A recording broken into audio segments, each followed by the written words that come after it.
Hello, I'm Clint Satterfield. I'm the Director of Schools. We are doing this YouTube video in lieu of our Parents' Night that was scheduled for at our Parent-Teacher Conference on Thursday, March the 19th. We will have this video posted by March the 20th so that parents can see it at any time. With me today is our principal, Ms. Teresa Dickerson, our CTE Director, Ms. Virginia Cothran, our graduation coach, Ms. Shelley Cook, and our high school guidance counselor, Ms. Jessica Cunningham, will also speak to you about the Career Pathways Handbook that will help us prepare for registration this spring, going into next year, and putting our students on a trajectory to high quality jobs and careers. First that we'd like to talk about is the rationale. It's the drive to 55. And what we've seen in the state of Tennessee, this is a typical freshman cohort of 2012, and we can see that only 89% of Tennessee students graduated in 4 years after entering the 9th grade. But what is disappointing is that of those 89% graduates, that only 63% of those enrolled in some type of post-secondary after high school graduation. And these numbers are even more staggering for students with disabilities, English language learners, and students of color. This is a typical slide of the challenges that we're facing. If you'll look at the piece of pie over on the left-hand side, that represents 31% of students who graduate from high school and did not attempt any post-secondary opportunities.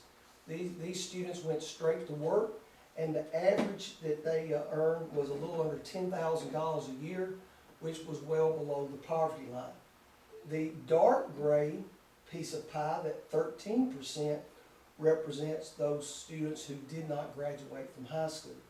The orange slice of the pie there, the 56%, represents students who graduated from high school and entered post-secondary.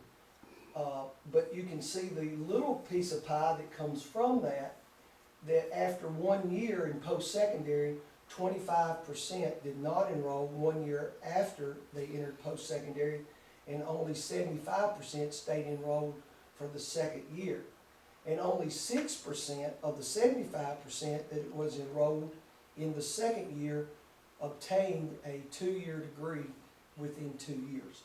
So these numbers are alarming, and these are the things that we want to be sure that our students don't become these types of statistics.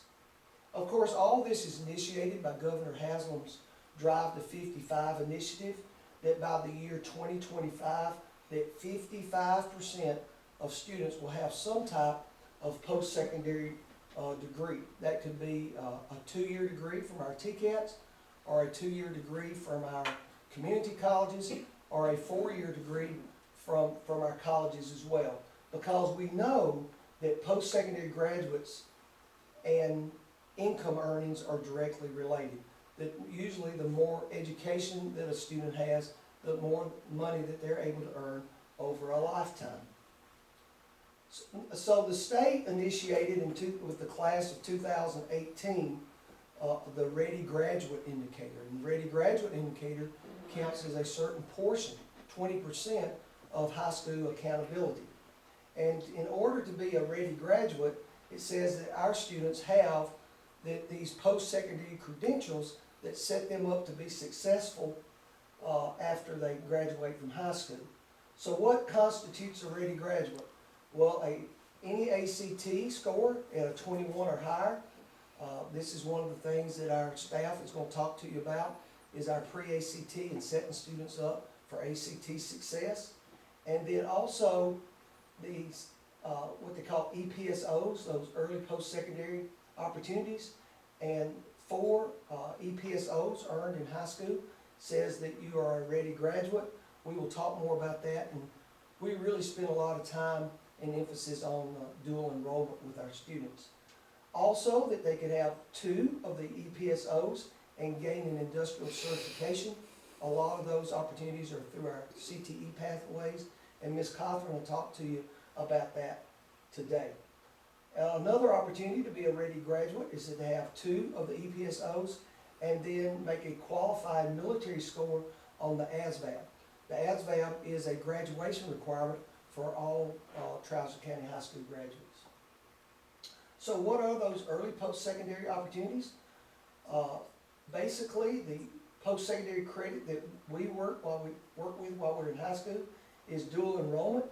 We provide dual enrollment opportunities through Volunteer State Community College and also through the local Tennessee College of Applied Technology, sometimes called TCAT.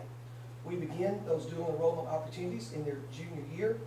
Presently, the state, through the Tennessee Lottery, provides for the first 2 dual enrollments to be free. There's also a bill in the House right now that could possibly expand that to 4 by the time we come back to school in the fall. And then all of these dual enrollments are transferable to any Tennessee Board of Regents institution in the state of Tennessee. So why is post-secondary important? It's actually a toe in the water for students. It develops confidence and skills to be successful in education beyond high school. It decreases time and cost of completing a post-secondary certificate or degree. Most of our students are graduating with 12 hours of dual enrollment, and that's equal to a semester at a 2-year junior college or a 4-year institution. Thirdly, it helps them make more informed career decisions while they're still in high school. If they're on a pathway that they find out that they don't have an interest, then it gives them an opportunity to get off of that pathway as well.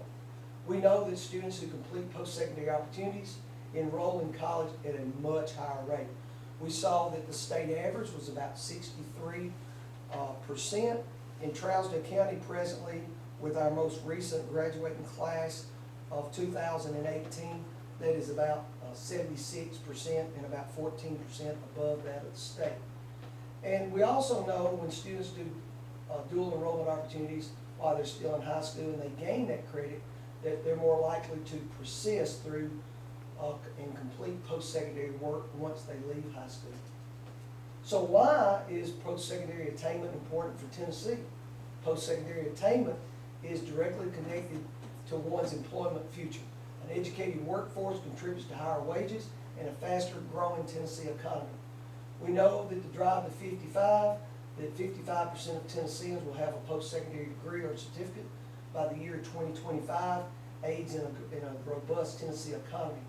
And Tennessee's annual income would grow by over $9 million per year. The lastly is that we talk about is our industrial certifications, which are an EPSO, and they are career line pathways that culminates in achievement of a nationally recognized industry certification that they can earn while they're still in high school. Again, most of these are found in our career technical pathways that we'll talk more about today. So what are those industrial certification opportunities while they're still in high school? Our mechatronics program allows testing, and so far every student that's graduated through our mechatronics program has passed the Siemens Level 1 mechatronics system assistant, and I think they're starting those people out at about $25 an hour. They can also transfer those hours to TCAT or to Vol State or even MTSU and get a mechatronics engineering degree. Our nursing services is a very popular program at our high school, and they can get a certified nurse assistant certification, and also just recently is an EKG technician assistant as well. In our business CTE pathway, we offer office management, and students can get the Microsoft Office Specialist in either Word, PowerPoint, or both. Just newly added to our this year to our agriculture, engineering, applied technologies. Over a 3-year period of time, our students will be able to gain an OSHA 10, a precision measurement instrument certification, and a Briggs & Stratton small engine certificate as well. If they go to the TCAT, they basically don't have the time to earn all the credits, but they will build hours in any of these opportunities, which will shorten their time at TCAT usually by 50%. With that in mind, I will turn the rest of the program over to our assistants, and we'll start with Ms. Dickerson. She is the principal at the high school. Ms. Dickerson? Thank you, Dr. Satterfield. I'd like to begin with class ranking. Students must be enrolled in Trousdale County High School at least 4 of the 7 semesters preceding the final semester to be eligible for ranking. Grades earned in 9, 10, 11, and 12, first semester of grade 12, will be counted toward the numeric average and rank in class. Our class ranking is a little different from counties surrounding us. We think we have made this better. A scholar graduate is our second cohort, and if you see those students at graduation, they'll be wearing a purple cord. To be a scholar graduate, you have to have a B average in 14 core courses. You must take 3 dual enrollment courses, electives, through TCAT or Ball State to be considered a scholar graduate. To be in our highest group, which we call the honor graduate, this cohort is ranked above all other students. They will be recognized by a gold stove. They must be a scholar graduate first, then meet all 4 readiness benchmarks: English 18, Math 22, Science 23, and Reading 22. And all of this can be found in our board policy under class ranking at 4.602. Other awards and honors at graduation: if you are graduating with distinction, you'll get a white cord. That means that you've had at least 12 hours of dual enrollment and an industry certification during your tenure in high school. If you are a Tennessee TriStar scholar, this is something the state added in the last couple of years, you would get a black cord, and that's for those students that have higher than a 19 on the ACT plus 1 industry certification. Beta Club, you will be seen wearing a gold tassel. Tennessee Scholars, you must have a B average, 80 hours of community service during your tenure of high school, 95% attendance during your tenure of high school, and if you meet these requirements, you'll have a medallion and a seal on your diploma recognizing that.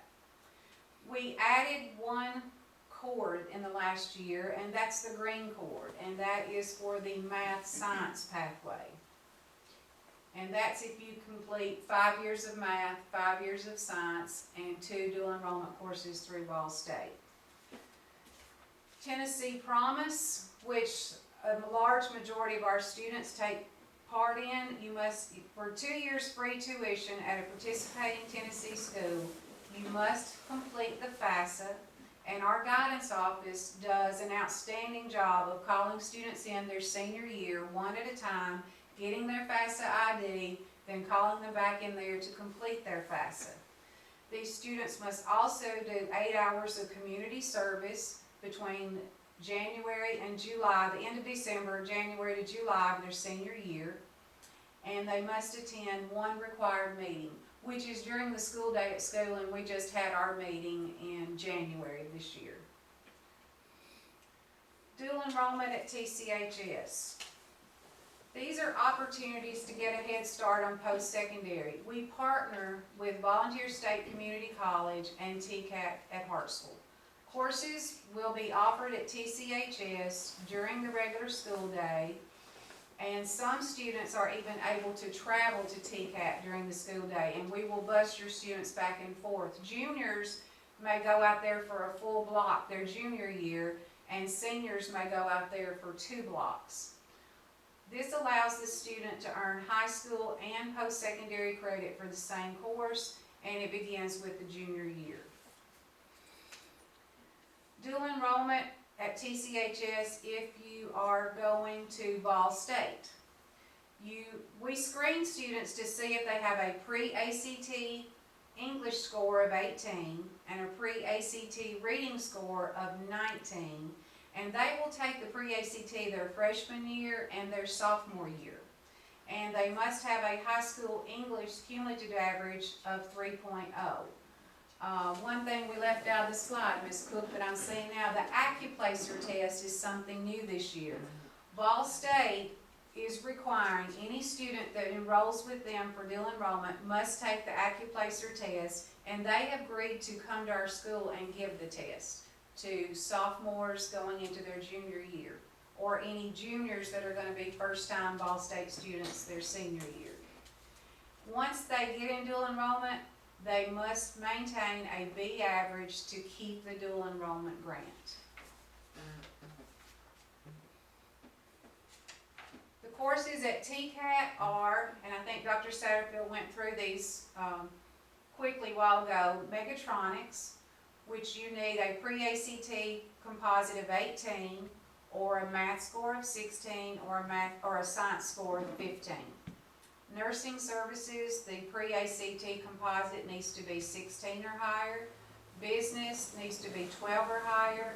Then the rest of them, you can go to TCAT for automotive technology, computer information technology, machine tool technology, and welding and pipe fitting.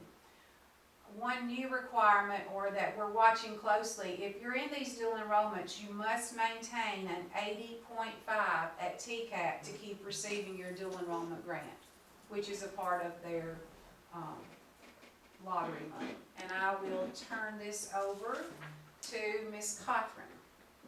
Thank you, Ms. Dickerson. My name is Jennifer Cothran. I am the CTE Director at Charles County Schools. By now, you should have received a Career Pathways Handbook in the mail. If you have not received one, if you will email me at jennifercothran@tcschools.org, I will make sure that you get one in the mail. So our Career Pathways, these have been talked about. I want to go a little more in depth with these. The ones that we offer at Charleston County High School, AG is Agriculture, Engineering, and Applied Technologies. You've already heard that with this, if you go in this pathway, you get an OSHA 10, Briggs & Stratton Basic Small Engine, and we will be in the 2021 school year adding precision measurement instruments. Those will be your industrial certifications. The courses that you would take if you chose this pathway would be Principles of Manufacturing, Agri-Science, Principles of Ag Mechanics, and Ag Power and Equipment. And they're freshman year through senior year in order of how you would take those classes. The next pathway is Math and Science. If you choose the Math and Science pathway, you would take Integrated Math 1, 2, and 3, Pre-Calculus, and Calculus. And you would take Biology, Environmental Science, Physical Science, Chemistry, Biology 2, and Physics. Megatronics, you would receive a level 1 Siemens certification. Right now we have a 100% pass rate on our students taking this. You would take Principles of Manufacturing, Digital Electronics, and Megatronics 1, Megatronics 2. The Megatronics 1 and 2 are considered dual enrollment classes. So if you are in this pathway and you graduate, you would have received your 2 dual enrollment classes and an industry certification. Nursing services. If you choose this pathway, you would come out with a Certified Nursing Assistant certification, which is a CNA. And new this year, we have added the Certified EKG Technician. Our pass rate for the CNA has gone up each year, and we are shooting for that 100% in this class as well. If you take this, you would take Health Science, Anatomy and Physiology, Medical Therapeutics, Nursing Education, excuse me, and the Cardiovascular Services goes with the EKG.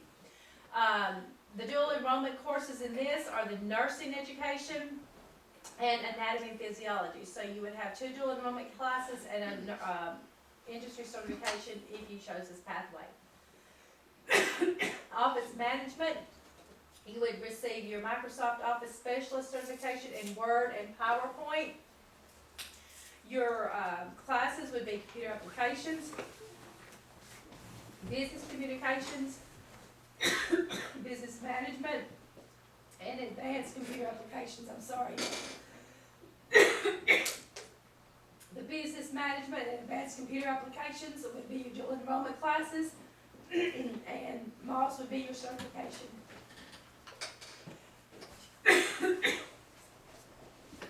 If you go to TCAT Hartsville, the students will receive dual enrollment for going to TCAT, And there will be a bus transportation to and from TCAT each day that you are enrolled in the high school, so you will not be driving your personal vehicle. One course that you could possibly take would be the Administrative Office Technology. These are the credentials that you could receive taking this. If you are going through this with a high school, you would not receive the hours to get it before graduation. But if you continue on through this pathway after graduation, these are the certifications that you could possibly get. Automotive technology is a popular pathway at TCAT. These are the credentials that you could get if you chose to go through that pathway after graduation. And the thing about going to TCAT is you are receiving dual enrollment courses every hour that you are there. We have had students in the past who have graduated high school in May, continued on with TCAT, and by December, they are graduating TCAT with a certification ready to go into the workforce. So depending on how motivated you are, depends on how quickly after high school graduation, you can graduate TCAT and go on into the workforce. Computer information technology, these are the credentials you could receive and the hours that you need to get that. Industrial maintenance. Machine tool technology. Welding is a very popular pathway. These are the certifications you can get for welding. If you have any questions about any of these, feel free to contact me and I will be glad to give you more information. I'm going to turn it over to our Ready Graduate Coach, Ms. Shelley Cook. I'm going to talk about the pre-ACT and the ACT test. First of all, you need to know those are timed cumulative knowledge tests of 4 subject areas in English, math, reading, and science. And cumulative knowledge means that they are testing K through 12 information. The results in each test category are provided, and they're giving an indication of a student's academic strengths as well as their weaknesses. And there are benchmarks set for each of these tests, and that indicates a likelihood of making a B or higher in an entry-level college course. First, the pre-ACT, you'll see those 4 subjects. The benchmarks are 18, 22, 22, and 23. Those stay the same for ACT. And as I'll show you in a minute, the amount of questions and the amount of time for the pre-ACT and the ACT do vary greatly. So the 9th grade takes the pre-ACT in the spring semester, and the scores are based 1 through 30. On the 10th grade, they also test in the spring semester, and those scores are 1 through 35. So why should you take the pre-ACT? Well, first of all, it's free to all of our students because our district pays for it. It is the first actionable step that a student can take in preparation for the ACT. It provides predicted ACT scores and college readiness in the 4 subject areas, and it identifies those strengths and areas of need so that not only the student, parents, the teachers can also provide intervention, and it helps in preparing for college and career readiness. It also, with the pre-ACT and the ACT, they have an interest inventory which they complete, and that identifies a range of good fit career options that the student can consider based on that interest inventory in comparison to their academic progress. And the results are used to guide the student focus areas as we've talked about. So when you get your pre-ACT score reports, which were sent home with our 10th graders this week, you will see that there are composite scores, and that is an average of the 4 subject areas. It also has a STEM composite score, which is an average of math and science subject areas. Their predicted ACT score is below that, and that tells you how well the student is predicted to perform on the ACT test in a range.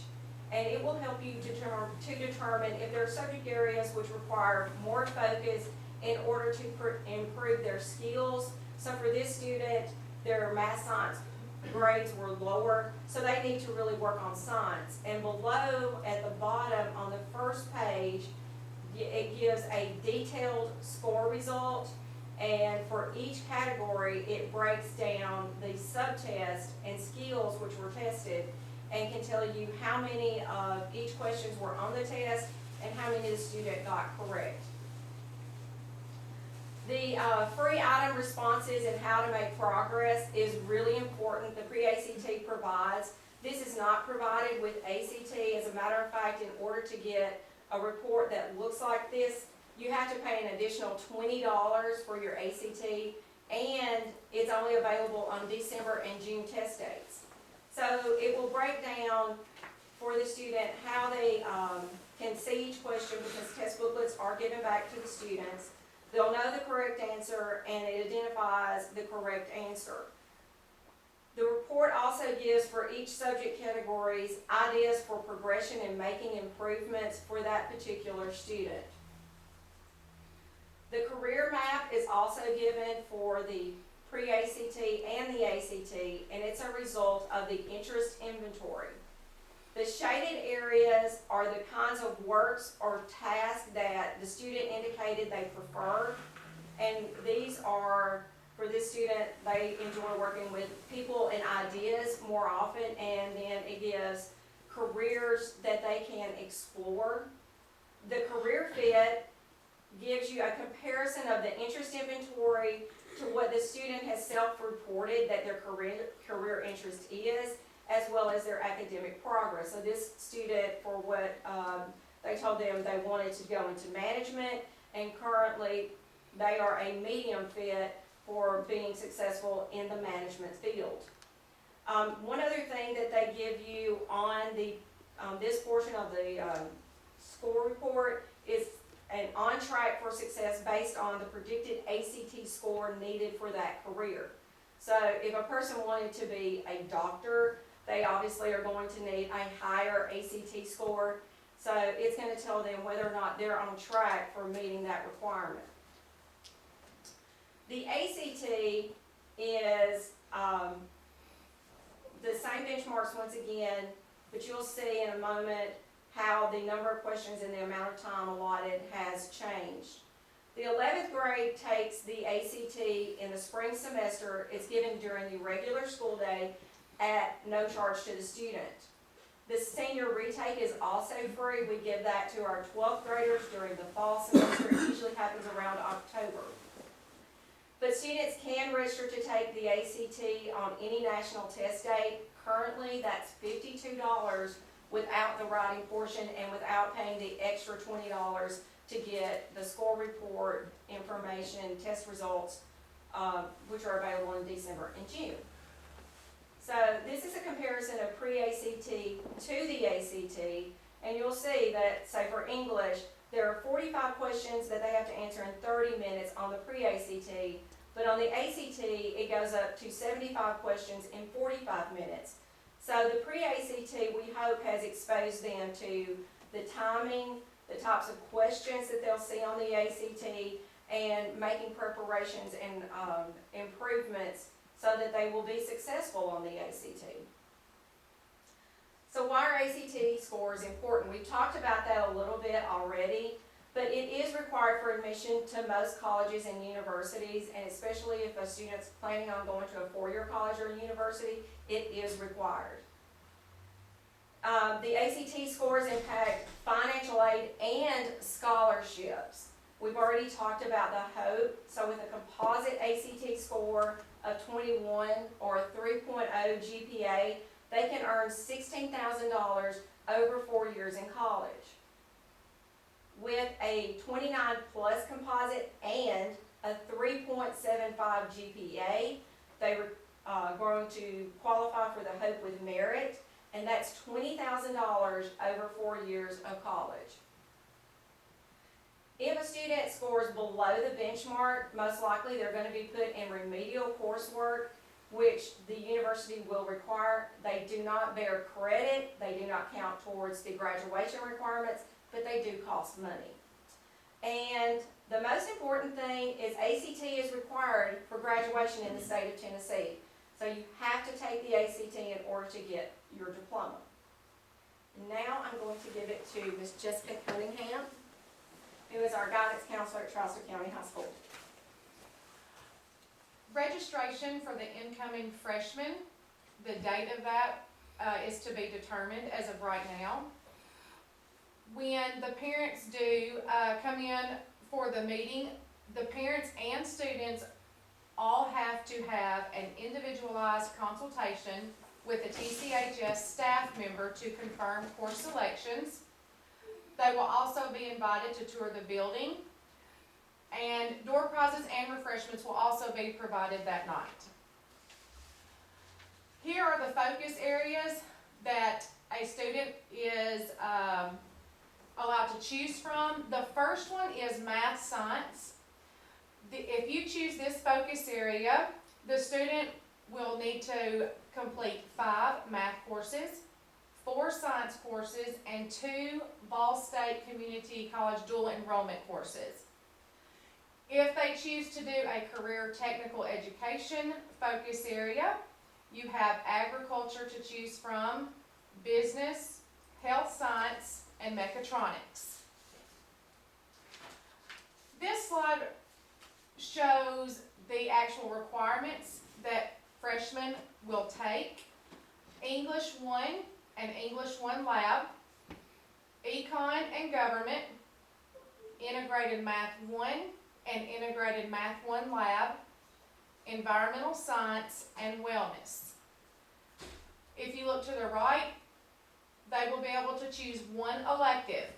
And in parentheses, I have put on here what freshmen will take in that particular focus area. So if a student chooses ag their freshman years, they will take principles of manufacturing along with mechatronics, principles of manufacturing. If they decide health science, they will take health science education, business, computer applications, and then you also have band. Depending upon the schedule, band, it can go either way on that one. The incoming 10th grade, 11th grade, and 12th grade will be during their English class. Students will complete a registration form at school with the TCHS guidance office. And another form will be sent home where parents can discuss options with students. They have to sign that registration form and send it back. I was also going to add, I will scan the registration forms and put them on the website where they can go ahead and look at the registration forms. Thank you, Ms. Cunningham. Thank you. We apologize with all the COVID-19 information that's coming out. You know, we were unable to have school and have parents' night, but we appreciate our staff putting this PowerPoint presentation together, and also this video presentation, for which we will post both the PowerPoint and the video on our website at www.tcschools.org, and we will put it under the high school link, and we'll have the Parents' Night video and also the PowerPoint as well. And this way might even be better because parents can go back and see the video multiple times and then use this to make those academic decisions that will help your students lead to gainful employment that will last a lifetime. Again, you heard our staffs, Ms. Dickerson, Ms. Cothran, Ms. Cook, and Ms. Cunningham. They are available by email.